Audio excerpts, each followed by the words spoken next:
Hola, ahí está.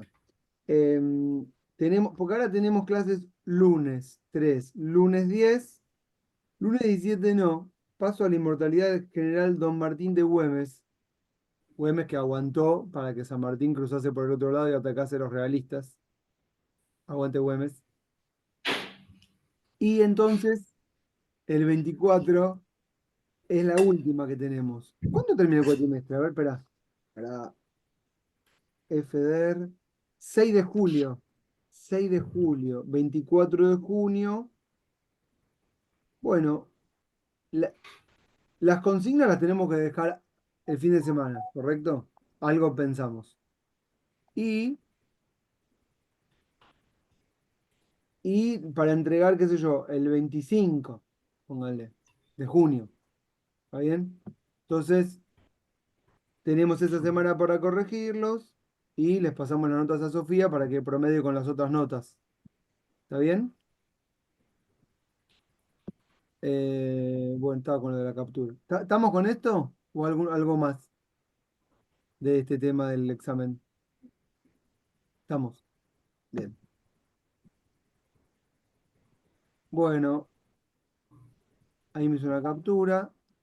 No les dije que se rían. ¿Vieron cuando te vas a hacer el pasaporte, el documento y tienen reíte? Esto no lo hice. Así que cada uno salió como salió. La dejé ahí. Uh, bueno, bueno. em, la captura era para retener los que tienen la cámara, entonces ahí después ya sé qué nota poner. Es nota por participación. Está bueno porque la nota por participación permite cierta discrecionalidad, que igual uno ya la tiene cuando corrige, pero la puede tener más todavía por portación de cara. Entonces, es como la entrevista, ¿vieron en el Consejo de la Magistratura que la entrevista te sube o te baja? No sé si escucharon. Vos podés tener 1000 puntos, pero la entrevista te pone en 10.000 o te baja a uno y quedás en la terna. Bueno, no saben, no importa.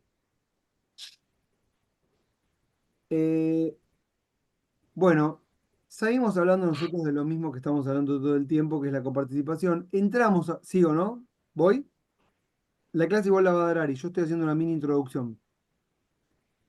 Eh, entramos en la etapa de la modernidad,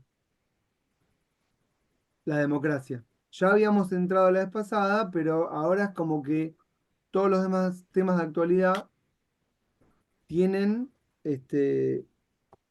mayor relación, si quieren. Para mí la tienen todo el tiempo, pero es más palpable. La clase pasada llegamos hasta la sanción de la actual ley de coparticipación, 1988, ¿cierto?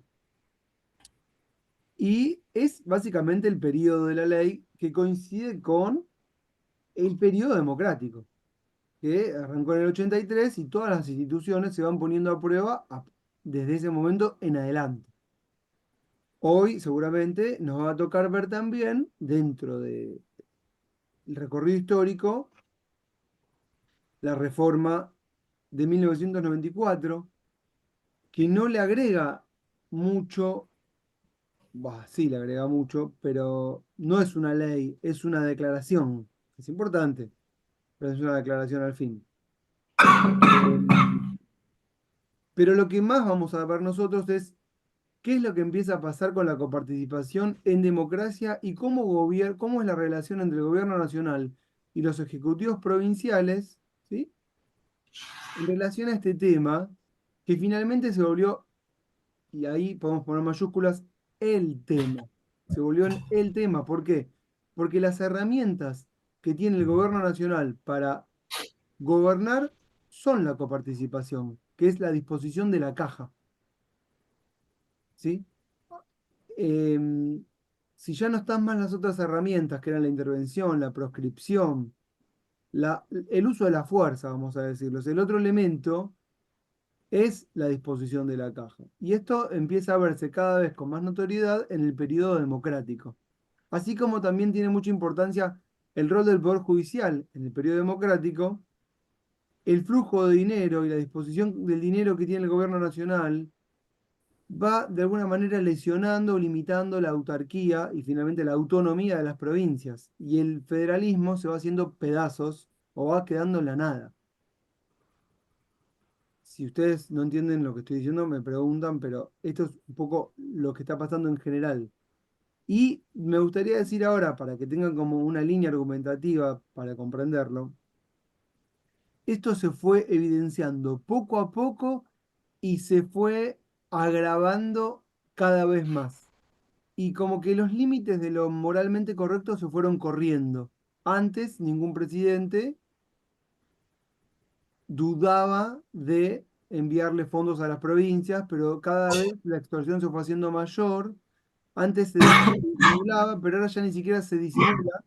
Y en este periodo actual estamos como en un periodo que podríamos llamar de destape. Ahora digo lo que pienso y no me importa. Si las provincias quieren la plata, que voten la ley. A mí no me importa.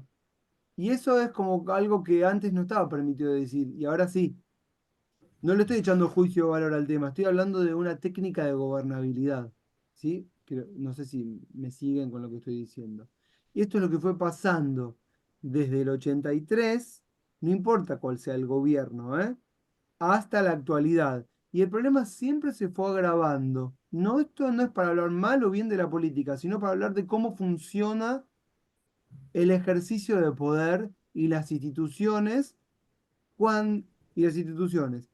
Y en paralelo, ¿qué pasa cuando no hay normativa clara, o cuando es difusa, o cuando es confusa? Y es lo que estamos viendo. Entonces, este es el periodo en el que entramos ahora, en esta clase y en las dos que siguen. Y lo que tenemos que ver es qué nombre le podemos poner a las fases de la coparticipación desde el 88 en adelante. Que, y bueno, las fases van a. Ari, ya ahí no quisiera spoilear nada de las fases, cuáles son. Y si te parece, yo te dejo a partir del 88 con la sanción de la ley. Espolea lo que vos quieras. Bueno, Total, vamos y venimos. bueno, las fases. Entonces tomen nota. Tenemos un periodo, ¿sí? Que es el de la ley de 1988, que es de sumas fijas, como se estableció en esa ley, que hablamos en la clase pasada, con Cafiero, que se dio puntos a la provincia y estableció porcentajes fijos para cada provincia sin ningún criterio. En el periodo de Menem pasamos a lo que se llamó el periodo de los pactos fiscales. Esta es una novedad. No había antes pactos fiscales. Ahora después vamos a explicar qué son. El periodo de pactos fiscales y de endeudamiento, también vamos a llamarlo así, se da todo el periodo de Menem. El periodo de Kirchner, también con pactos fiscales, es un periodo de desendeudamiento y de relación de subordinación entre las provincias y la nación a partir de la deuda que las provincias tienen con nación. Es decir, del 2003 al 2015, la relación de dominación nación-provincia se dio a partir de la deuda que las provincias tienen con nación. ¿Sí? No sé qué nombre ponerle. Una vez me acuerdo que le inventé un nombre, pero ahora no me acuerdo cuál era. Pero ese sería. Endeudados, ¿Cómo? endeudados. Sí, no, pero había puesto. Siempre las provincias están endeudadas, así que Sí, no, eso no es la sí, diferencia del 90. sí, le había puesto un buen nombre que, ¿sabes qué? Creo que en algún lado lo tengo anotado, pero andás a ver, estoy siempre lleno de papeles por todos lados que no sirven para nada. Que nunca me acuerdo dónde los dejé, qué hice. Y el periodo que se abre con Macri es un periodo de reendeudamiento de las provincias. ¿Sí? Este, al de Alberto no le puse nombre, vamos a decir periodo de gasto, no sé cómo llamar. No sé. La gran mesa de Alberto, vieron, vamos todos alrededor de una mesa, vamos a ver si solucionamos los problemas de los argentinos y mientras tanto voy pateando para adelante, sería todo ese nombre. Y el periodo ahora que se abre con Milei, que van 6 meses, pero que yo lo encuentro fabuloso por lo anómalo. No es que ya les dije muchas veces mi posición política respecto de este presidente, yo no tengo problema en decir que no me gusta para nada todo lo que está pasando, pero encuentro con mucho asombro lo que está pasando ahora, como que no lo puedo creer, ¿entienden? Es como, wow, que es un periodo de tirar todo por la borda. Nunca pasó con ningún presidente de todos los que tuvimos antes hasta Milei. Y bueno, es un periodo en el que estamos muy expectantes y no sé cuánto va a durar, si esto va a prolongarse o no. Un Eh, volantazo tan brusco, nunca antes visto por ahí. bueno, volantazo brusco, sí, pero también tiene que ver, Nicolás, con eh, que hay una Listo, forma de Sigma, gobernar. cortar el poleo porque si no. ¿Corto? No, no, pero Sí. bueno, una última. Hay una forma de gobernar nueva que no es puntualmente la coparticipación, que no es spoilear, que tiene que ver con que a Oh, este gobierno tal vez no le importa que se le escape todo. Tal vez esa es la técnica, no lo sé, no lo sé, no estoy poniendo, nadie lo tiene claro. Es como una noticia en desarrollo, ¿vieron? Análisis en desarrollo. Nadie puede saber la ciencia cierta, tampoco las ciencias sociales son ciertas. ¿Qué es lo que va a pasar? ¿Cuál es la técnica? ¿Qué tiene en la cabeza el gobierno? Si está pensándolo como un todo, ¿qué están pensando? Pero bueno, claramente es distinto de todo lo anterior, eso es cierto. Bueno, Ari, yo te dejo en 1988, me quedo acá, por supuesto, con la cámara prendida, audio prendido para hincharte las bolas, pero dale. dale. Bueno, para organizarnos, nos quedan tres clases. Las clases de hoy, no sé si ustedes vieron el WordPress, estamos organizando la bibliografía en función de periodos. Y en los periodos simplemente le incorporamos normativa del periodo. Porque ustedes ya tienen la bibliografía de referencia, tienen una, dos, tres obligatorias y muchas más opcionales. Con lo cual, el WordPress está organizado de esa manera. La clase de hoy es del 88 al 2000 y entonces en el WordPress encuentran una, dos, tres normativas del periodo. Hay un montón. Mi objetivo es utilizar esas tres normativas simplemente para describir cómo pensamos la evolución de la coparticipación. Nada más. Es muy complejo el proceso, ¿correcto? La segunda clase del 2000 al 2023 y la última clase, ahí sí podemos hablar acerca de, bueno, cómo estamos pensando, cómo es el esquema actual de la coparticipación que ustedes ya saben que es. De eso se trata toda esta cursada, desde 1810 hasta la fecha estamos hablando de eso, cómo se recaudan y se redistribuyen los recursos. ¿Correcto? Que eso afecta al Estado federal, a las autonomías provinciales, de eso estamos hablando todo el tiempo. Yo le subí para el periodo del 88-2001 la normativa de un pacto fiscal de 1992 y una ley, la ley 24.130 de 1992. ¿De qué vamos a hablar ahora? Bueno, vamos a intentar, esa es mi idea, darle un contenido histórico a cómo surge esta normativa. No sé si ustedes vienen percibiendo, pero como nosotros pensamos la normativa, no es lo explicamos leyendo la normativa, leyendo qué dicen las leyes nacionales de coparticipación, leyendo la Constitución acerca de qué nos prescribe cómo debería organizarse nación y provincia, sino, lo percibieron, leamos literatura histórica y pensamos las tensiones, los conflictos sociales que le dan contenido a esa normativa. Así pensamos la coparticipación y así la intentamos explicar. No de forma universal, con un enfoque válido, ¿correcto? En la clase pasada nos quedamos en 1988. Ay, pasame el host, ese. Porque como es mucho contenido histórico, voy a presentar un power para organizarnos. La cronología es mucha información, pero capaz presentando un power ya se hace más ameno. Ya está. ¿Ya estoy? Ujú.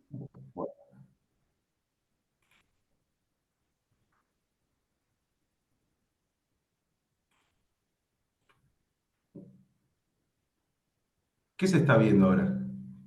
El WordPress, Perfecto. Y ahora se ve el power. perfecto. Buenísimo. Y yo los estoy viendo a ustedes, a todos, y ustedes están viendo mitad de pantalla el power y la otra mitad nos estamos viendo entre nosotros. Joya, buenísimo. Bueno, Acá tengo un montón de información. Primero una mirada general y después una mirada particular donde estamos. Nosotros venimos con muy a grandes rasgos y esquemáticamente con este desarrollo. Ustedes ya saben cómo fue la organización en términos de la recaudación y distribución de los recursos nacionales entre 1810, 1890, 1890, 1935 y el periodo del 35 al 73. Fue lo que vimos en las clases pasadas. Acá nos quedamos la clase pasada, 1988. ¿Por qué es muy importante 1988? ¿Quién se anima a decir? ¿Por qué? ¿Qué pasó en 1988 y que tiene repercusiones en la actualidad?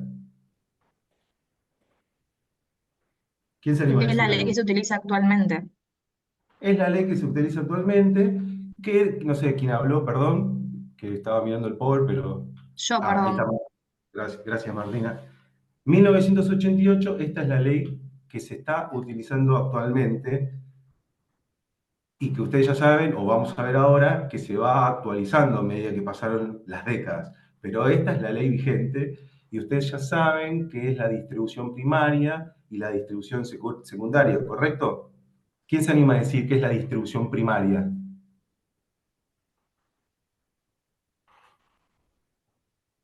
¿Se acuerdan qué era la distribución primaria y la distribución La secundaria? primaria, la primaria no es lo que se queda nación y, y provincia, digamos, se distribuye entre nación y provincia, la secundaria solamente las provincias. Correcto, acá. La distribución primaria es cómo se va a distribuir todo lo que se recauda entre nación y provincia.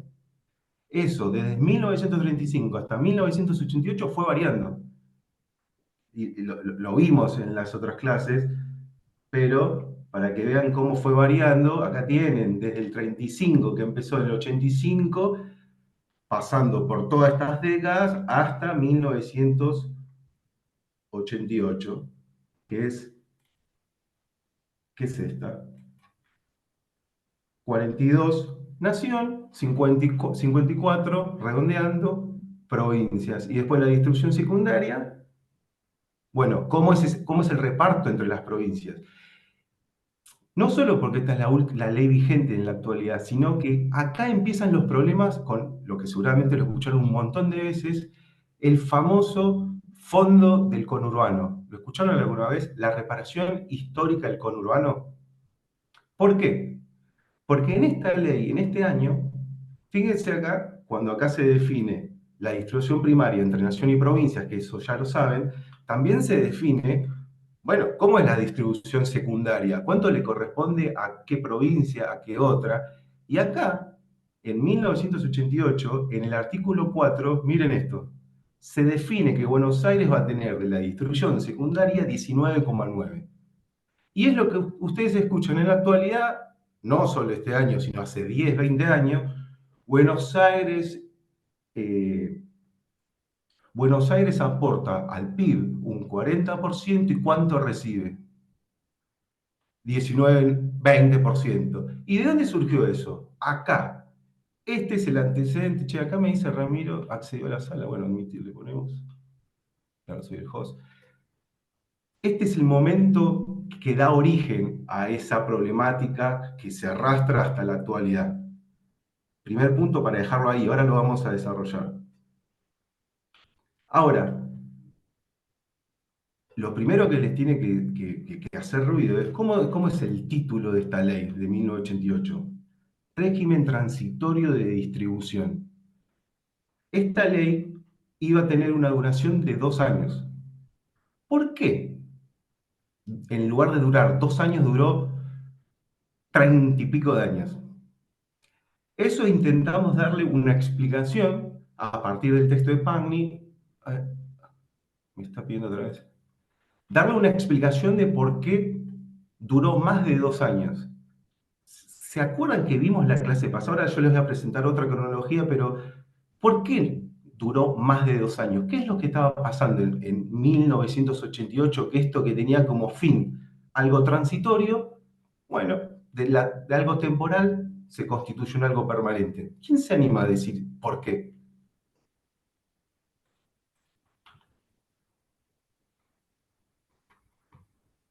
mientras yo busco la cronología que les armé.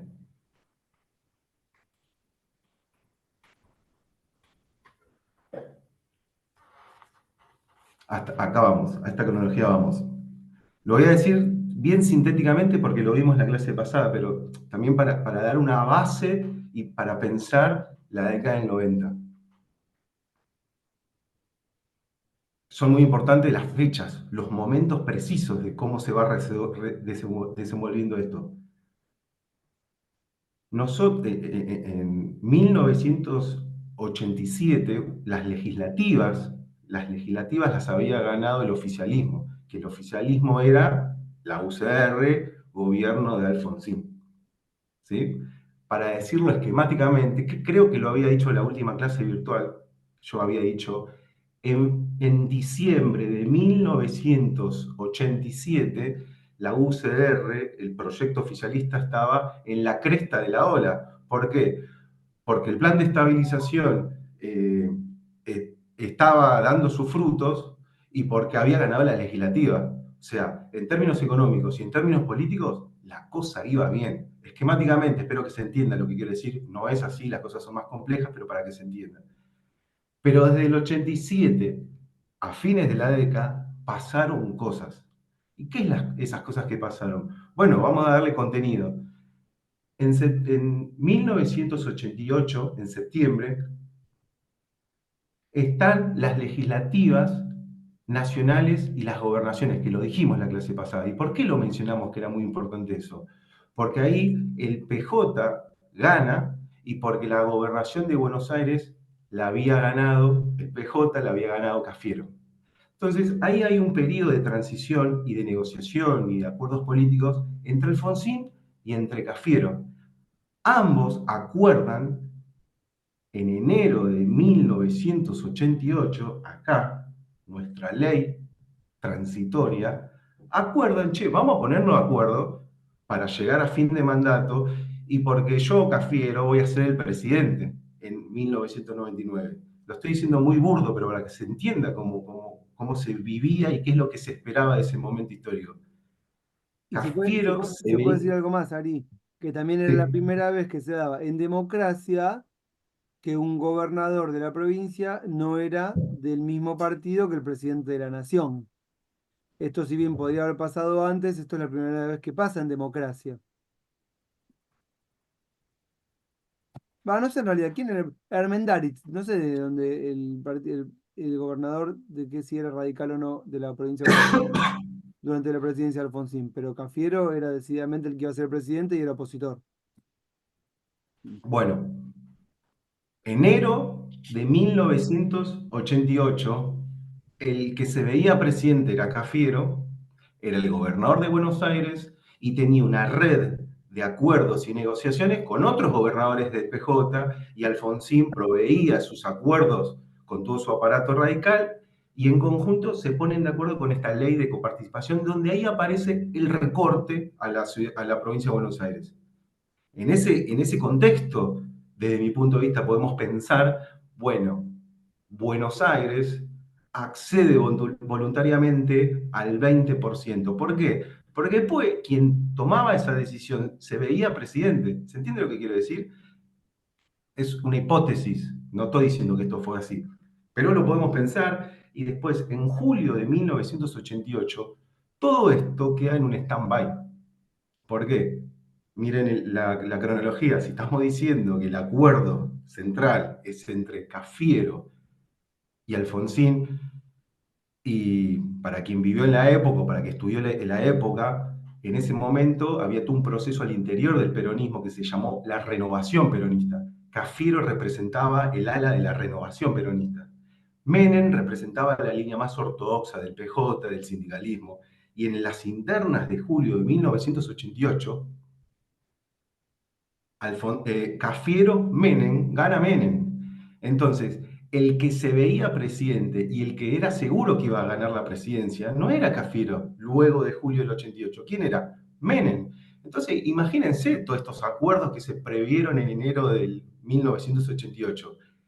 Como que queda, políticamente queda en, ¿y ahora qué hacemos con esto? ¿Me siguen con el relato?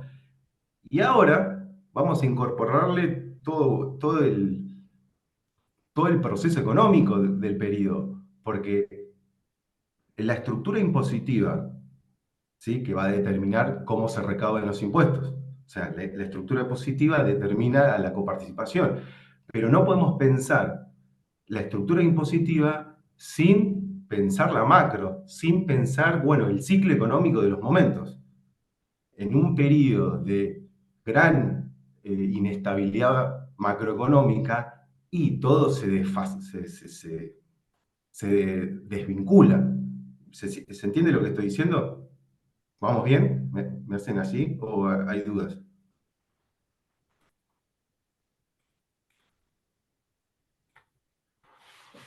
Esto es un texto de historia económica de Rapoport, que seguramente Rapoport lo tienen a Rapoport, es conocido, es un historiador económico. Es simplemente para incorporar la coyuntura macroeconómica. De enero del 88 a cómo llegamos al 90. A mediados de 1988,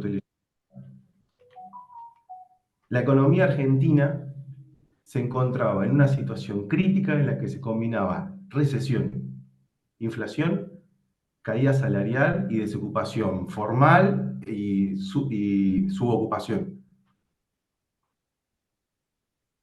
Para mayo de 1989 era previsible el triunfo peronista y se esperaba una política redistribucionista moderada, con discurso populista pero sin modificar el modelo económico en marcha. Voy a admitir a Juan Martín Blue.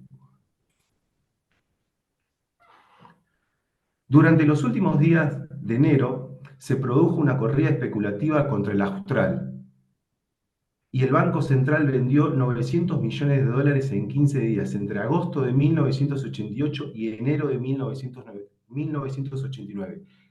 ¿Les viene a la mente de qué estoy hablando? Primer proceso hiperinflacionario, febrero de 1989. Estoy tratando de construir un puente entre el 87, el 88, el 89 y el 90, para después ahí explicar la década del 90. Proceso hiperinflacionario. Estamos en ese momento histórico. Después de acordar cómo vamos a recaudar y distribuir los impuestos, pasaron todas estas cosas. Para 1989, cuando se produce la salida anticipada de Alfonsín, el gasto público representaba el 35% del PIB y el déficit fiscal ascendía al 7% del PIB. De diciembre a diciembre, el índice de precios aumentó 3.079%.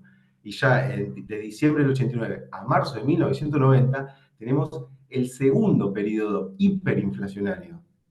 En esa coyuntura es esperable que si en el 88 habíamos dicho que esto iba a ser temporal para llegar a un acuerdo más moderado, concertado entre todos los representantes políticos, y en este proceso se tornaba un poquito más difícil. ¿Correcto? Sigo. El gobierno de Menem, estoy leyendo acá, el gobierno de Menem llevó adelante desde 1990 un replanteo integral de la organización económica. Lo leo, que esto mucho no nos interesa para esta clase. Incluyó la apertura generalizada del comercio exterior y el movimiento de capitales, la desregulación económica, la privatización de empresas públicas, la reducción del Estado y la reorganización del sistema tributario. La inflación para 1990 fue del 2.314%, el segundo periodo hiperinflacionario. ¿Qué es lo que nos interesa a nosotros? Esta parte. La reorganización del sistema tributario. ¿Por qué? Ahora sí vuelvo. ¿Se va entendiendo hasta acá? Yo sé que es mucho dato, pero ¿se va entendiendo por lo menos el sentido que le quiero dar? ¿Sí? Bueno. Juan, ¿se va entendiendo? Bueno, Juan me hace así. El sentido, Acá Aníbal, tenemos la sería situación. Aries, ¿qué sería? ¿Que es todo un despelote? Esto es un quilombo. Ok, Esto es un quilombo. está bien. Y ahora se va a complejizar más la situación. Porque ahora voy a hacer un salto del primer periodo hiperinflacionario, el segundo periodo hiperinflacionario, y ustedes ya saben que, bueno, abril, acá estamos, abril de 1991, la macroeconomía se estabiliza. ¿sí? Es el plan de convertibilidad. No es al instante, pero en ese año la tendencia es bajista. De los 3.000 puntos porcentuales pensados mensuales en un mes en el 89, bueno, hay una reducción notable de la inflación anual, mensual. Seguramente esto lo saben, no me quiero detener mucho acá. Pero en lo que me quiero detener es, y esto es muy importante, la convertibilidad no fue solo un plan de estabilización monetaria. Fue un plan de estabilización monetaria, de estabilidad de la macro, y un plan económico que implicaba un montón de reformas, dentro de las cuales las que nos interesan a nosotros es la reforma impositiva. Y si estamos hablando de reforma impositiva, estamos hablando de cómo se van a recaudar y distribuir los recursos de nación entre provincias. Sigo con la cronología. Esto es muy importante, pero la puse abajo. Fíjense que acá voy marcando las elecciones legislativas del periodo. Es muy importante porque después, en otro grafiquito, yo tengo la composición partidaria entre diputados y senado. Y todo esto se tiene que regular por leyes nacionales, ¿correcto? Leyes nacionales van modificando, ampliando, restringiendo los tributos nacionales.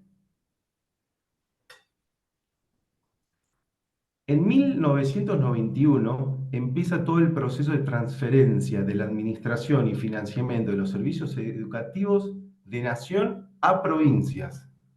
¿Qué significa eso? Todos los servicios que estaba dando nación a provincias, en el marco de una reforma impositiva. O sea, se le incorporan más servicios, más gastos a las provincias en el marco de una reducción de impuestos. Ese es nuestro contexto.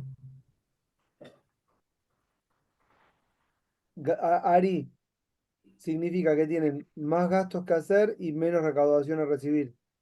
Lo Sí. digo para que quede claro. Acá un dato no menor, en algún momento va a salir, pero Dualde es nuestro jugador estrella del 89,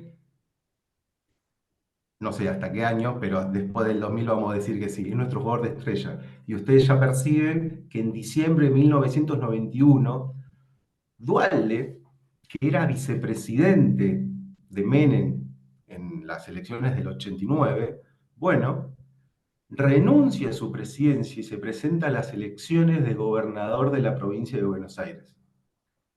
Habría que pensar, che, ¿por qué hizo eso? ¿Qué incentivos tenía?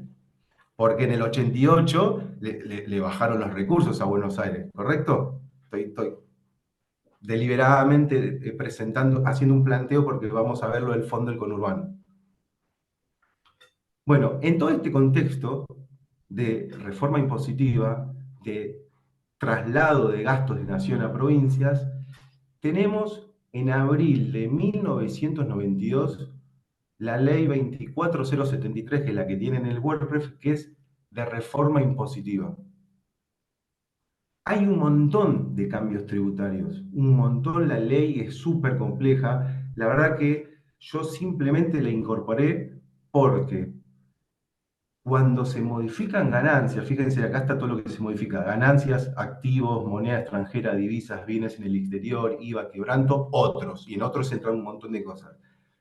Pero esta ley nacional lo que hace es una parte de impuesto a las ganancias, el 10% de impuesto a las ganancias, no va a ir. ¿Se acuerdan que había impuestos, lo que llamábamos impuestos coparticipables? De la masa de impuestos coparticipables al conjunto de impuestos. Ganancias, bueno, el 100% es coparticipable. Ahora, lo que estamos diciendo es que antes de que se coparticipe ganancias, el 10% se iba a destinar a un gasto específico. El resto, el 90%, será coparticipable y ustedes ya saben cómo se distribuye. Ese 10% que se retrae de ganancias, ¿hacia dónde va a ir? Bueno, va a ir al famoso Fondo de Reparación Histórica del Conurbano. Fondo de Reparación Histórica. ¿Por qué la reparación histórica? Porque en el 88 a la provincia que aporta el 40% del PIB, le devuelven un 20%. En términos, sin querer afirmarlo y sin tener formas de comprobarlo, porque esto hay que hacer una investigación, uno podría decir, este fue el acuerdo de Duhalde para asumir la gobernación en el 91. Porque Duhalde no es ningún gil, y si va a asumir la provincia más difícil de gobernar de este país con menos recursos, lo puede hacer con ciertas condiciones, o lo iba a hacer con ciertas condiciones, y esta era una de ellas. Yo asumo la gobernación, pero bajame fondos. Y esos fondos se acuerdan en las autoridades federales, Congreso Nacional, modificando la ley de ganancias. ¿Vamos? Y entonces estamos en 1992, pasaron 4 años y estamos viendo que hay una reforma de toda la estructura impositiva y nuestra ley de coparticipación sigue vigente. ¿Cómo, cómo es que, bueno, superamos la inestabilidad de la macroeconomía a partir de la convertibilidad, podríamos decir eso, pero a partir de ahora, ¿cómo vamos a actualizar la ley de 1988? ¿Cómo nos manejamos? La organización va a ser de esta manera. En primer lugar, va a haber pactos fiscales, que es lo que dijo Ezequiel. ¿Qué son los pactos fiscales? Son acuerdos informales entre naciones y los gobernadores. En esos acuerdos, bueno, se van a poner de acuerdo, che, para el año corriente o para el año siguiente, ¿cuánto te va a quedar nación? ¿Cuánto se va a quedar provincia? Mirá que yo necesito estos gastos, cómo yo te aporto votos en el Senado, pero a cambio de acuerdos políticos, y es amplio esa palabra. Lo que me interesa que a ustedes les quede es pacto fiscal, acuerdos informales entre presidente nacional y los gobernadores, para luego, a través de una ley nacional, rectificar ese pacto. Y ahora lo vamos a ver con la normativa que ustedes tienen en el WordPress. A partir de ese ejemplo, ustedes pueden pensar todos los pactos fiscales de 1992, que es el primero, que es este, agosto de 1992 es el pacto fiscal, hasta la actualidad. ¿Cuántos pactos fiscales hubo? En la década del 90 creo que llegamos hasta 7 pactos fiscales. Y después todos los gobiernos hacen su pacto fiscal. Y después esto lo vamos a complejizar porque en el 94 pasaron cosas y la palabra, el término coparticipación apareció en la Constitución. Sin embargo, nos seguimos manejando con pactos fiscales. ¿Por qué? Bueno, es una pregunta que podrían responder en el trabajo práctico. Pero no por el hecho de que, bueno, no tenemos ley convenio, sino por qué no tenemos ley convenio. Eso sería un lindo desarrollo para el trabajo práctico. También, Ari, se pueden llamar pactos de gobernabilidad. Como para darle Igual uso. no tiene mucha legalidad el pacto, a menos de que esté Sí, la ley mirá, luego. O sea, por sí mismo hace algo. Hace todo. vamos al caso y a partir de un caso vamos a tratar de dar una respuesta. Pero es re pertinente la pregunta, porque yo lo que dije es un pacto fiscal es una reunión informal. ¿Y quién es la Ari, autoridad competente de modificar impuestos? Congreso Nacional. Así que sí o sí tiene que haber una ley. claro, pero Martina, vos decís, hace algo, pero si el pacto se cumple, hace todo. Claro, pero si no se cumple ante nada, digamos, no hace, no tiene Claro, ningún valor jurídico, digo, en sí, algún sí. sentido. Y Es mira, un pacto que vos hiciste con, pero yo no te, quiere decir que lo haga, qué sé respondo yo. así rápido. El pacto tiene legalidad a partir de que se incluye después en el presupuesto nacional, siempre. Pero además se cumple por pacto de gobernabilidad. Cuando la economía después no marcha bien, indefectiblemente empiezan a no cumplirse un montón de cosas y la dinámica es, arrancan los juicios, juicios cruzados, nación, provincias, y en el próximo pacto todos renuncian a todos esos juicios porque el pacto nuevo borra el pacto anterior y se vuelve a aprobar en el presupuesto. Pero la pregunta de la legalidad, digamos, está bien que te la hagas, pero también está bien que te la deshagas y decir, bueno, funciona así. Sí, está. Dale, Ari. yo banco la pregunta de Martina, está bien, uno tiene que dar esa respuesta. La autoridad competente para modificar impuestos es el Congreso Nacional, así que los pactos no tienen ninguna legalidad jurídica. Vamos a ponerlo en esos términos. Pero está claro que nosotros jurídicamente no explicamos la coparticipación, tratamos de incorporarle otras variables. Acá tienen la ley 24.073, que es la ley de reforma impositiva. Que le puse el ejemplo, el artículo 40, acá está dicho que el 10% va a ir al conurbano bonaerense. Si quieren después buscar la normativa, esto está grabado, así que después con tiempo buscan la ley, igual está en el WordPress, artículo 40 para que la puedan ver. Acá yo les puse la evolución de la composición en diputados y en el Senado. Vamos al tema de los pactos, que esto lo tiene en el WordPress.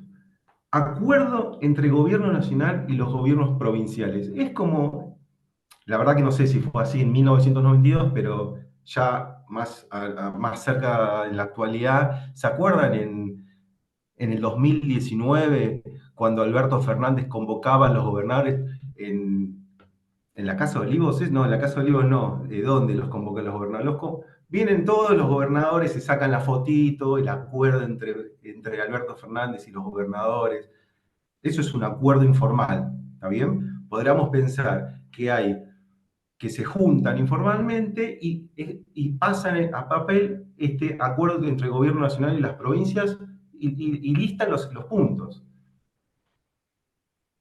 Artículo 1, primero, como ustedes quieren. A partir del 1 de septiembre de 1992, esto es el pacto, no tiene ninguna validez jurídica y legal, ¿está bien? Pero es el pacto informal donde el acuerdo fue, la consecuencia del acuerdo fue esto. El Estado Nacional queda autorizado a retener un 15% con más una suma fija de 43.800.000 pesos mensuales de la masa de los impuestos coparticipables. Por lo tanto, si ustedes ya saben cómo es la distribución primaria de la masa coparticipable, bueno, ahora hay una retracción directamente de la masa coparticipable. Hace 10 minutos les hablé de una retracción de ganancias, ¿sí? Ahora es un nivel superior de la masa coparticipable. Antes que se haga la distribución primaria, un 15% se va a sacar. Lo ponemos acá al costado. Después, 43.800.000 pesos se va a sacar. Y el resto se coparticipa. Esto está hecho en el acuerdo, en el pacto fiscal. ¿Y a qué se va a usar? Después dice, de la masa de impuestos coparticipables prevista en el artículo 2 de la ley 23.548. El 15% se va a usar para atender el pago de las obligaciones previsionales nacionales y otros gastos operativos que resulten necesarios. ¿Ok? Ese 15% va a ir al ANSES, a la Seguridad Social. Y esto hay que vincularlo con el plan económico de la convertibilidad, y ahora les quiero decir algunas cosas. A ustedes lo que le tiene que quedar es que hay una retracción de la masa coparticipable antes que se empiece a coparticipar ese presupuesto. ¿Vamos? Punto 2. La suma de 43.800.000 a ser distribuida entre las siguientes provincias. Y ahí está el detalle.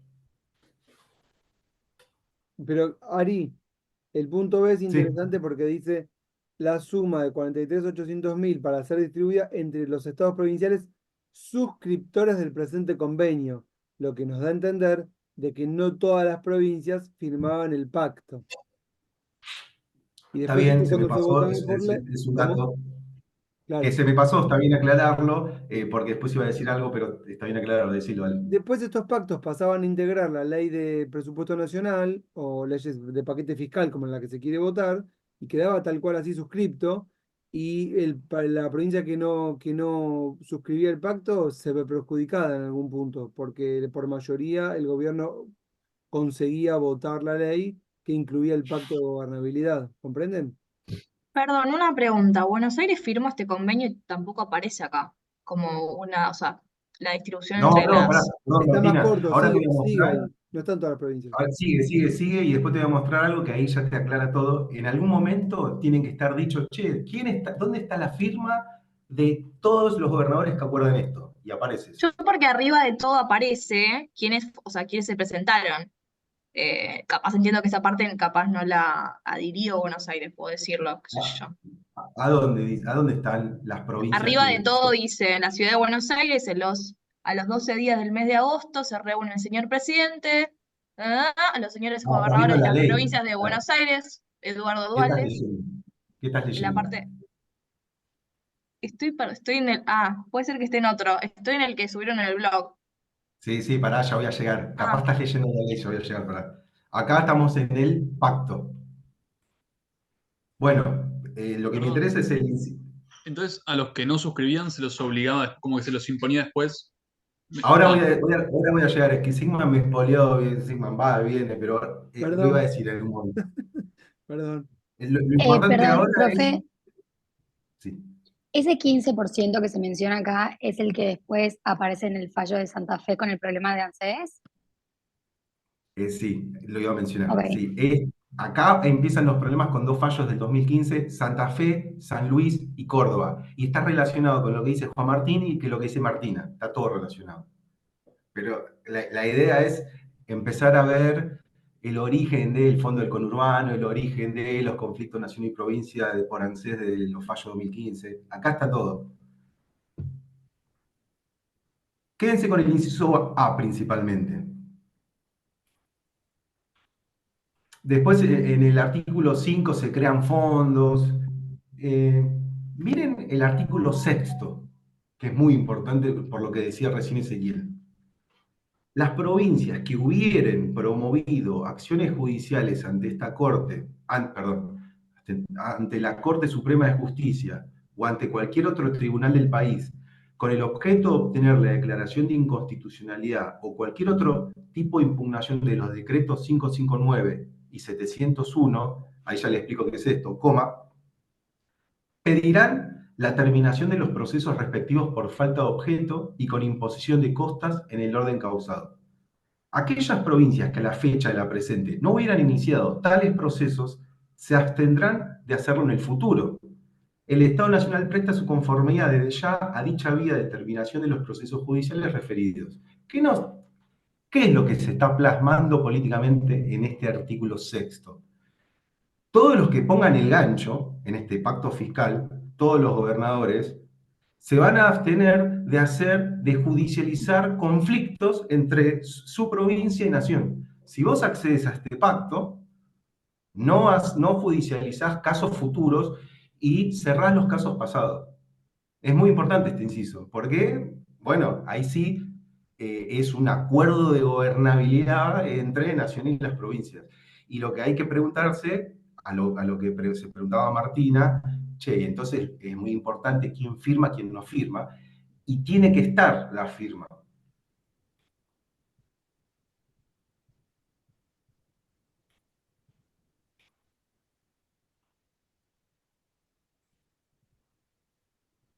Estoy abriendo otra cosa para mostrarle las firmas de todos. Esto es lo que tiene en el WordPress. claro, yo tenía eso abierto, por eso leí la parte de arriba donde decía como el acta donde se encontraban todos quienes estaban presentes. Bueno, claro, este es el original, yo simplemente en el Power copié para achicarlo todo. En la ciudad de Buenos Aires, a los 12 días del mes de agosto, se reúne el presidente de la Nación, Menem, y los señores gobernadores, y están todos, acá están todos. ¿Quién falta, Martina? Está Buenos Aires, Catamarca, Chaco, La Pampa, Misiones, San Juan, Santa Fe, Tierra del Fuego. Es el primer pacto de 1992. La Rioja, Río Negro, San Luis, Tucumán, Santiago. Cuando Está Milei, Córdoba, cuando Milei quiere, emulando a Menem, hacer el pacto refundacional, sería una cosa así, que venía el paquete fiscal, la ley bases, el pacto del 25 de mayo. Tenía todas improntas, en serio lo digo, pero bueno, no fue nadie al acto, pero esta era la idea. estamos de acuerdo que acá están, y en el original, después yo tengo los originales de los pactos de 2017, al final de los pactos está la foto de las firmas. Yo acá no tengo la foto de las firmas, simplemente tengo este. Pero estamos de acuerdo que acá están presentes y están dando conformidad a lo que acabamos de leer, presidente y gobernadores. ¿Estamos de acuerdo con eso? Pacto informal, jurídicamente no tiene validez. Bueno, ¿cómo se le da validez a esto? Septiembre, estamos acá, agosto, 12 días del mes de agosto de 1992. Septiembre de 1992, que también la tienen en el WordPress, así de simple es esto. Lee el título, ratifíquese el acuerdo de gobierno nacional y gobierno, ¿no? Sí, sí, Sí, lo iba a leer en el artículo 1, pero es el título. Ratifíquese el acuerdo entre el gobierno nacional y los gobiernos provinciales. Artículo suscrito el 1. 12 de agosto, sí. Se ratifica en lo que es materia de competencia del Congreso Nacional el acuerdo entre el Gobierno Nacional y los gobiernos provinciales, suscrito el 12 de agosto entre el Ejecutivo Nacional y los señores gobernadores de las provincias. Y que está en el anexo 1, forma parte integrante del presente. Son un par de artículos y después en el anexo, acuerdo entre Gobierno Nacional y gobiernos provinciales, y es una copia exacta de lo que leímos recién en el acuerdo informal entre Nación y gobernadores. ¿Sí? ¿Puedo decir algo? Lo que quieras. Como respuesta a Martina, finalmente, lo que tenemos que entender es que el pacto es la base de legitimidad de la futura ley. Y siempre funciona así, porque sin ese consenso necesario no se va a sancionar ninguna ley. Y nos referimos a ella como pactos, porque no le decimos ley, le decimos el pacto. ¿Se entiende, no? Sí, sí, se entiende. Yo no le veo tanta legitimidad en cierta forma, pero porque lo que puedo pactar yo con vos, que dejo escrito, después yo no lo puedo ejecutar en ningún lado, a menos de que haya una ley que lo ratifique efectivamente. Entonces, a mi vista, el pacto que yo puedo hacer con los gobernadores, a menos de que yo tenga las herramientas de después desplegarlo y en el Congreso se ratifique, todo lo que quedó ahí no vale nada, en cierto sentido. Entonces, como que el pacto solo no hace nada, a menos de que tenga la ratificación, a mi juicio, a menos que tenga esta ratificación del Congreso, como que no tiene la fuerza que requiere. Es como un pacto que yo hablo con vos, te digo, bueno, yo voy a hacer tal cosa, pero bueno, vamos a ver qué dice después el Congreso. Ezequiel también, yo coincido con todo eso. Obviamente no tiene ninguna validez jurídica el pacto. En ese pacto, que obviamente los jugadores tienen incentivos en acordar. En ese pacto se define, bueno, voy a inventar, pero para que se entienda, che, del impuesto a las ganancias, el 2% se envía en este fondo y con este fondo se baja presupuesto para el desarrollo regional en las provincias del noreste. Los incentivos para los gobernadores de las provincias del noroeste están dados para que después presten senadores, y esto es una afirmación que no quiero afirmarlo, no hay una relación directa entre la posición de un gobernador y los senadores nacionales, pero bueno, no lo quiero afirmar, pero lo afirmo. Entonces, están los incentivos para que después, desde un pacto informal, se le dé una ley nacional y se le dé la validez jurídica que es la que se necesita. Yo acuerdo con vos lo que Sí, decís, es un Martina. mero pacto político que lo escribieron en un papel y dijeron, bueno, ojalá esto salga en el Necesario. Congreso, lo firmamos, acordemos, así todos quedemos contentos de lo que concedimos y lo que no. Sí. Necesario para pensar la ley. Claro, Necesario para pensar la claro, validez mira, de la yo ley. pienso, Martina, que vos le pones mucho énfasis a la ley, pero no hay ley sin pacto. Y la Claro. legitimidad está dada por el cumplimiento del mismo. Obviamente que para que se cumpla después se ratifica por ley. Si no se cumple, vienen los juicios. La ley va a existir, pero para que la legitimidad no es solamente legal, la legitimidad está dada por el efectivo cumplimiento del pacto. Y el pacto se cumple porque están todos interesados en que se cumpla. Esa es la verdad. Cuando el gobierno o alguna provincia, pero más que nada el gobierno es el que puede romper unilateralmente el pacto por ser el que dispone de los fondos, lo rompe, ahí empiezan los problemas. Pero no hay una cosa sin la otra. Y además no hay reformas impositivas que no provengan del Congreso porque sería ilegal por el principio de legalidad tributaria. Que supongo que lo están viendo, ¿no? El principio de legalidad tributaria con Sofía o con Soledad. No sé, no es algo de lo que nos haya ocupamos nosotros. Pero no hay que restarle importancia a un papel, porque es ese papel el que le da posibilidad después a una futura votación. Si no, no hay votación. Y entonces no va a haber ley. No ponen el gancho así nomás. Estamos en 1992, estamos acá. Agosto, el pacto informal y la validez jurídica en septiembre de 1992. Como es, no sé, no lo quiero firmar, pero en el primer pacto firmaron todos los gobernadores, con lo cual ahí no hubo ningún Bueno, tipo me de... llama Marco y me dice, Vamos a silenciar a Candela ahí. Que la llamó Baku, no sé qué pasó. Dale. Sí. Fíjense cómo, y cómo esto sigue entonces.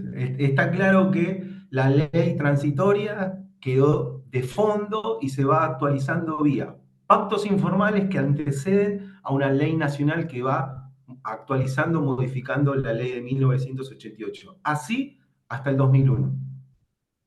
Nosotros simplemente vamos a ver dos pactos, el del 92 y el del 93. Después tenemos la reforma en el 94 y entre el 94 y el 2001 hay alrededor de 4 o 5 pactos fiscales.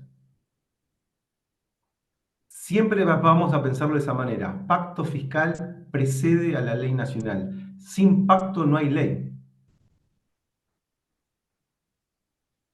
Y Lo lo único que que le falta lo- al pacto es la guerra previa, digamos, que era en la época no democrática. Guerra, pacto, constitución, por ejemplo. Guerra, pacto, ley. Ahora es pacto, se sacan los ojos, ley. Bueno, sí. Eh, yo quiero llegar a 1994. Tenemos en septiembre de 1993 el segundo pacto fiscal. ¿Por qué el pacto fiscal 2 es muy importante? Porque yo les dije que la convertibilidad, esto es interpretable lo que estoy diciendo claramente, pero la convertibilidad no solo fue un plan de estabilización monetaria, sino todo un proyecto económico, donde se proponía la reducción impositiva en un montón de ámbitos. Por eso también estaba la reforma impositiva del mismo mes del siguiente año, la reforma impositiva que vimos, que se reducen un montón de impuestos. Pero principalmente, ustedes tienen que pensar las reducciones patronales al sistema de jubilación y pensiones, y después las transferencias de nación a provincias. ¿Me siguen? Estamos en ese contexto. En el Pacto Fiscal 2, además de reducciones impositivas, se plantea otra cosa muy importante, que está acá. Que esto es foto, pero después en el Pacto Fiscal que tienen, que está subido en el WordPress, están todas las firmas, está todo, es el original. Pacto Fiscal agosto de 1993, con la misma lógica. Los señores gobernadores han acordado la adopción de políticas uniformes que armonicen y posibiliten el logro de la finalidad común de crecimiento de la economía nacional y lo leo rápido, y la reactivación de las economías regionales. Las políticas acordadas se concretarán por los poderes ejecutivos provinciales una vez aprobado el presente acuerdo por las honorables legislaturas provinciales. Ahí el pacto está dejando bien claro que primero va a haber un acuerdo en el Congreso Nacional y después las legislaturas provinciales, está el gobernador ahí dando su firma, las legislaturas provinciales van a alinearse con la política que se está presentando en el acuerdo fiscal. ¿Sí? Una vez aprobado el presente acuerdo, en lo que es materia de su competencia según las constituciones locales en los siguientes actos de gobierno. El artículo 1 de la ley, perdón si esto es confuso, acá estoy mezclando pacto fiscal, ley y lo que dice la ley, esto porque, para apretarlo en el Power, pero está todo en el WordPress. Artículo 1, lo mismo que en el pacto fiscal. Ratifíquese el Pacto Federal para el Empleo, la Producción y el Crecimiento, suscrito el 12 de agosto de 1993 entre el Ejecutivo Nacional y los señores gobernadores, y empiezan las provincias que acuerdan ese pacto. Que ahora, si empezamos a sumar, no están todas.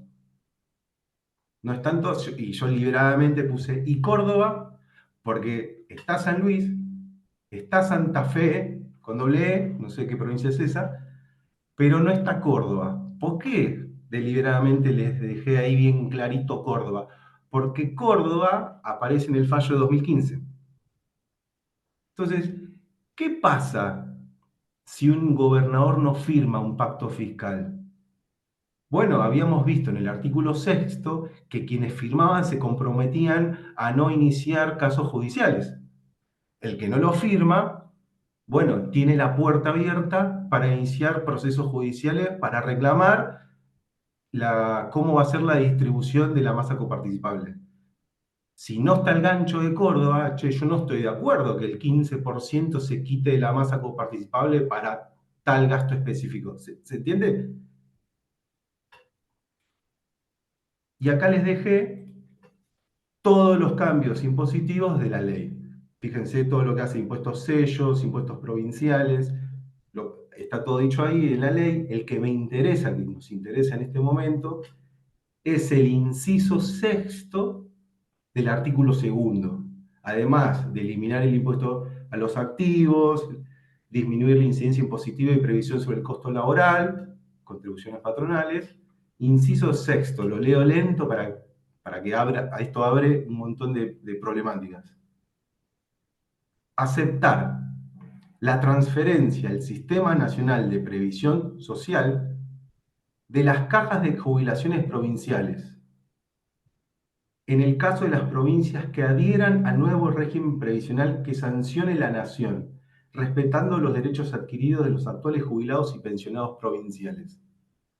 ¿Qué es lo que se está acordando acá? ¿Qué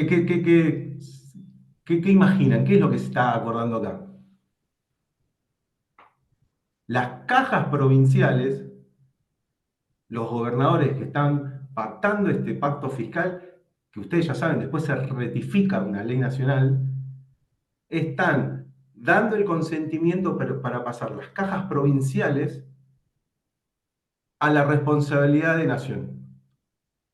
¿Todos firman? No todos firman. Entonces, después, a partir de 1993, algunas provincias, las que firmaron, van a transferir sus cajas provinciales a nación y las otras no. Y las que no hayan transferido sus cajas provinciales son las que después van a tener los incentivos para reclamarle a la nación las retracciones previas a la masa coparticipable. ¿Se entiende lo que estoy diciendo? Foto final para que Pero, ustedes se den. Ari, ¿podemos decir algo antes que digas esto? Sí. Mientras lo ven, ese cuadro.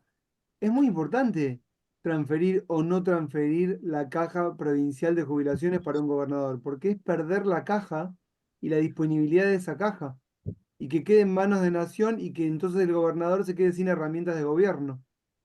Por eso no son todos tan proclives a transferir las cajas provinciales y prefieren quedárselas, porque es un riesgo para el gobierno provincial perder ese recurso de gobernabilidad, porque no solamente se pagan jubilaciones con esas cajas, se hacen obras, se hacen planes, incentivos, miles de cosas.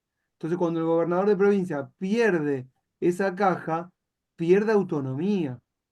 La provincia pierde autonomía. ¿Entienden esto que estoy diciendo? No, es un tema. Lo digo como estrategia de gobernabilidad. Tal vez fueron tentados con otros incentivos a, a no administrar esas cajas. O con presiones, no lo sé, hay que ver en cada caso. Lo digo sin saber esto, ¿eh? Pero sí que se comprenda cuál es la consecuencia de la pérdida de ese recurso. Bueno, perdón, Ari, lo quería decir. No, y en el medio, porque yo siempre estoy tratando de vincular sobre este punto, el proyecto de la convertibilidad también implicaba, acá lo tienen, la ley 24.241, que es a ver, no me acuerdo de memoria, el sistema integral de Integrado de jubilaciones y jubilaciones y pensiones. pensiones. Sí, Sistema integral. Bueno, sí. era el sistema integral de jubilaciones y pensiones que se da en este periodo. la posibilidad de jubilaciones privadas por capitalización individual. Entonces, para ese momento tenemos jubilaciones públicas y jubilaciones de reparto solidaria y jubilaciones por capitalización individual. Y las jubilaciones por capitalización individual, ¿qué implica para las administraciones? Bueno, un desfondeo total, porque ya eso que se iba a las cajas provinciales o nacionales, ya se va a instituciones privadas.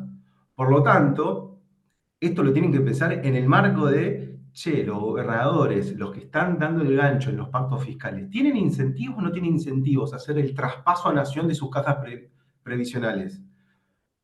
¿Es una herramienta de gobernabilidad? Sí, pero estamos en el marco de que se está derivando a la capitalización individual los fondos de los empleados. Entonces, con todos estos elementos tienen que pensar estos pactos fiscales y los acuerdos de la estructura impositiva. Para 1993. Son todos elementos para pensar las diferentes normativas del periodo y para pensar cómo llegamos a 1994, que estamos ahí. ¿Estamos bien hasta acá? ¿Qué pasó en 1994? Ustedes ya lo saben todos. Me interesa el artículo que es de esta clase, que es el 75, inciso 2. El 75, inciso 1, ustedes ya lo tienen claro porque lo nombramos varias veces en la cursada. Está acá. 75, inciso 2 es el que nos interesa. Bueno, si venimos actualizando por pactos fiscales y por leyes nacionales la forma en que recaudamos y distribuimos los recursos, bueno, esto hay que darle jerarquía constitucional, de tal manera de que la Constitución, que es la norma suprema, bueno, a partir del 94 se puede legislar como la Constitución dice. Y tenemos el inciso 2, que seguramente muchas veces lo leyeron. Lo voy a leer, pero ya lo conocen, que dice el inciso 2. Imponer contribuciones indirectas como facultad concurrente con las provincias. Esto ya lo saben de cómo veníamos en el siglo pasado. Las contribuciones directas, la doble concurrencia, hablamos del fallo de 1927. Pero es la primera vez que aparece el término imponer contribuciones directas de modo concurrente entre nación y provincias. Imponer contribuciones directas por tiempo determinado, proporcionalmente iguales en todo el territorio de la nación, siempre que la defensa, seguridad y bien general del Estado lo exijan. Esta parte ya la conocen. Ahora viene, punto seguido, términos que aparecen en la reforma. Las contribuciones previstas en este inciso, que cuáles son todas las que van a la recaudación primaria, con excepción de la parte vueltetal de las que tengan asignación específica, ya hablamos de asignaciones específicas, son coparticipables y acá es la primera vez que aparece la palabra coparticipable.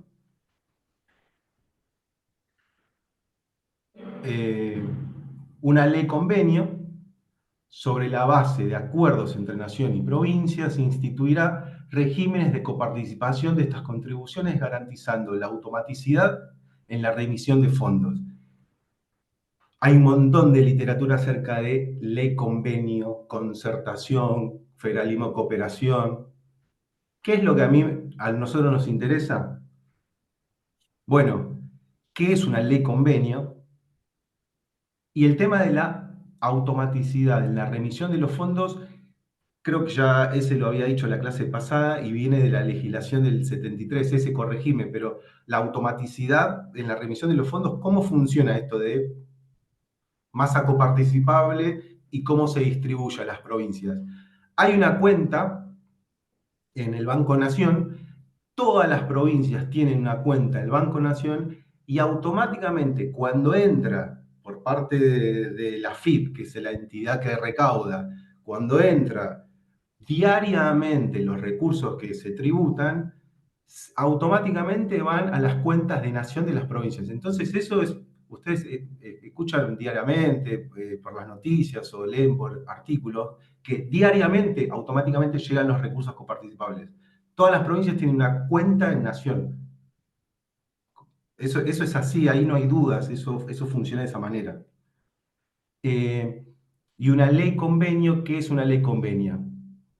¿Quién sabe qué es una ley convenio o cuáles son las condiciones o los requisitos para una ley convenio? Que seguramente lo vieron en derecho constitucional o en alguna materia, que está en el peldaño supralegal, ¿correcto? Que está por encima de las leyes. ¿Por qué? ¿Por qué le decimos que es supralegal a una ley convenio? ¿Qué se requiere para una ley convenio? Bueno, lo digo. Dale, Juan, dale que... Unanimidad no se necesita, ¿no? No tanto por la mayoría necesaria, sino por los acuerdos necesarios. Son tres tipos en diferentes niveles, tres acuerdos. Se necesita un acuerdo entre el Ejecutivo Nacional y las provincias, se necesita una ley nacional y se necesita el acuerdo de todas las legislaturas provinciales acerca de esa ley nacional que se está dictando. Difícil. Perdón, profe, ¿podría Todos los repetir la gobernadores... última? ¿Cómo? ¿Podría repetir la última? Sí.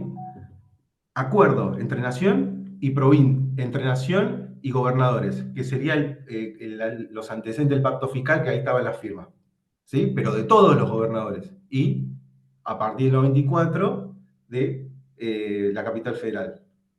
Después se necesita una ley nacional, y ahí está diputados y senado, y después se necesita el acuerdo de todas las legislaturas provinciales acerca de ese dictamen. O sea, si hay una ley nacional, después tiene que estar rectificada en todas las legislaturas provinciales, en todas. Ahí tiene que haber unanimidad. Gracias.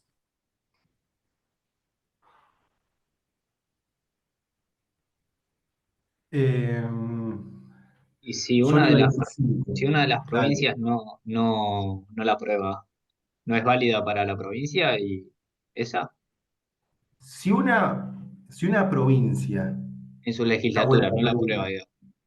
está buena la pregunta, ¿por qué desde el 94 a la fecha no tenemos ley convenio? ¿Qué es lo que tenemos? Así trato de cerrar la clase porque ya estamos en el cierre. Del 94 a la actualidad, ¿qué tenemos? ¿Ley convenio o pactos fiscales? Los fiscales. Pactos fiscales. En esos pactos fiscales, ¿en algún año hubo la firma de todos los gobernadores y la capital federal? Nunca. Si hubiese existido el acuerdo de todos con las firmas, como vimos recién, que prestaban acuerdo, eso sería, bueno, un requisito para tenerle convenio, además del acuerdo entre Ejecutivo y Gobernación y todas las legislaturas. Nunca lo tuvimos, por eso nunca tuvimos una ley convenio. ¿Qué es lo que venimos teniendo? Pactos fiscales con la misma modalidad que acabamos de ver. Pacto fiscal explica una ley nacional. Presento la cronología para la clase que viene, pero no voy a decir nada porque me quedé sin tiempo. Pero lo podríamos pensar de esta manera. Tengo de todo acá, esperen. Miren, la idea es pensar este periodo hasta el 2001, ¿sí? Con el Pacto Fiscal 1 y 2, pero ustedes ya saben que hay más pactos fiscales en los 24 del 2001. Desde el 2001 en adelante, bueno, fíjense, 2003, consenso fiscal, 2016, consenso fiscal, 2018, consenso fiscal. En algunos de esos años es llamativo, me lo acuerdo de memoria, en el 2016 estaban las firmas de casi todos. Recuerden, 2016, Nación, Cambiemos. Capital Federal, Cambiemos. Provincia de Buenos Aires, Cambiemos. Ya está, ya estaban todos. Bueno, San Luis es el que no firmó en el 2016. Estaban todas las firmas menos San Luis.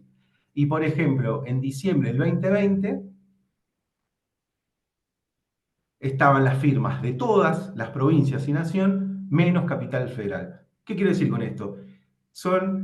Después podemos pensar por qué es lo que está pasando en ese periodo, pero eso lo vamos a ver. La clase que viene es simplemente que ustedes puedan percibir cómo nos vamos organizando la recaudación y distribución desde el 94 hasta en la actualidad, teniendo la reforma del 94, no teniendo ley ley convenio, teniendo la ley vigente de 1988 y actualizando a través de pactos fiscales y leyes nacionales.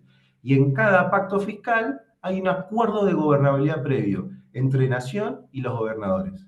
En ese acuerdo de gobernabilidad se definen de este impuesto, bueno, un poquito se saca para este fondo y este fondo va para tal, y se construyen los incentivos y los acuerdos para que esté la firma.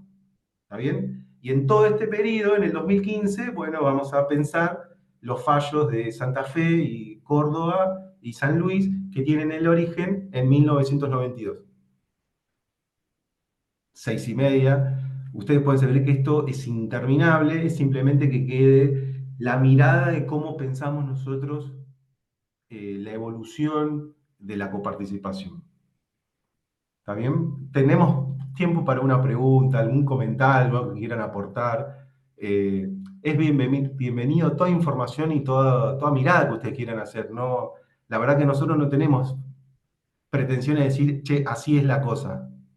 Pueden no estar de acuerdo, pueden decirlo, y así nos enriquecemos todos, digamos, en el diálogo, ¿correcto? Y no, yo una opinión nomás, la ley es demasiado política, demasiado, muy política. Jugátela más, Juan. ¿Qué significa la ley es demasiado política? Es que nunca se va a llegar a una unanimidad, digamos, es muy partidaria, digamos. Aunque es muy difícil. Esto si querés lo charlamos la vez que viene, porque hay toda una definición de lo que es y lo que no es política. La A mí, contrapropuesta sería, ¿por qué no lo sería? Todas las leyes parten de consensos sobre diferentes posiciones y como es público es una cuestión política, no puede ser de otra forma. Aparte, no hay una verdad sobre cómo tienen que distribuirse los fondos. Los criterios son a partir de consensos. No, yo creo que también un poco lo que está pasando, esto de estos requisitos son muy pretenciosos, digamos, como que da la sensación de que quieren dejar esos pactos fiscales, como decir, bueno, negocien ustedes, no sé, dejando esa cuota de discrecionalidad, por así decirlo. Yo sí, igual si nos ponemos en la fecha, lo que leen en el artículo 90, en el 75 inciso 2 no dice más que lo que estaba pasando. Dice una ley convenio sobre la base de acuerdo entre naciones y provincias. Era lo que había en esa época. Tal vez se puso muy pretencioso, pero no sé si fuiste vos que hizo la pregunta, no sé quién hizo la pregunta de que por qué no hay ley. Y Ari dijo, bueno, porque no firman todas las provincias. Y eso, sabes que lo repetimos hasta el hartazgo desde siempre.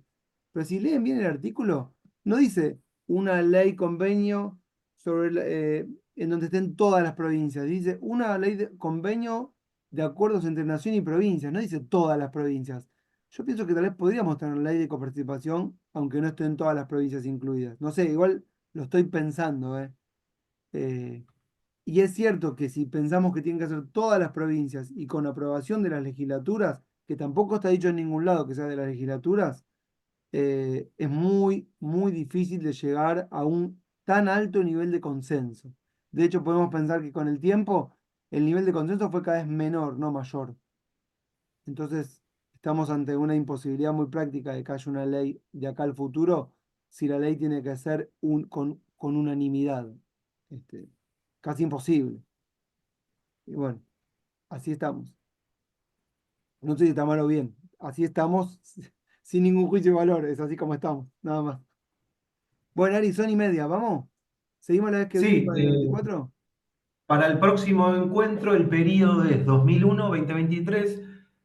La bibliografía de referencia es la misma, tiene los periodos, y yo le sumo, ustedes pueden traer y aportar lo que quieran, yo voy a sumar alguna ley que pasó, algún fallo para pensarlo, pero con esta mirada que venimos planteando en los diferentes periodos.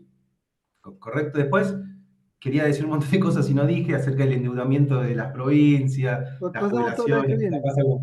algo decimos en la clase que viene. Pero bueno, hasta acá creo que estamos y bueno, 2001 a 2023 la clase que viene. ¿Está bien? Bueno, gracias, buenas noches. Que anden Muchas bien. gracias. Gracias, profe. Perfecto. Hasta luego. Gracias. Hasta luego. Ari, pasame el host.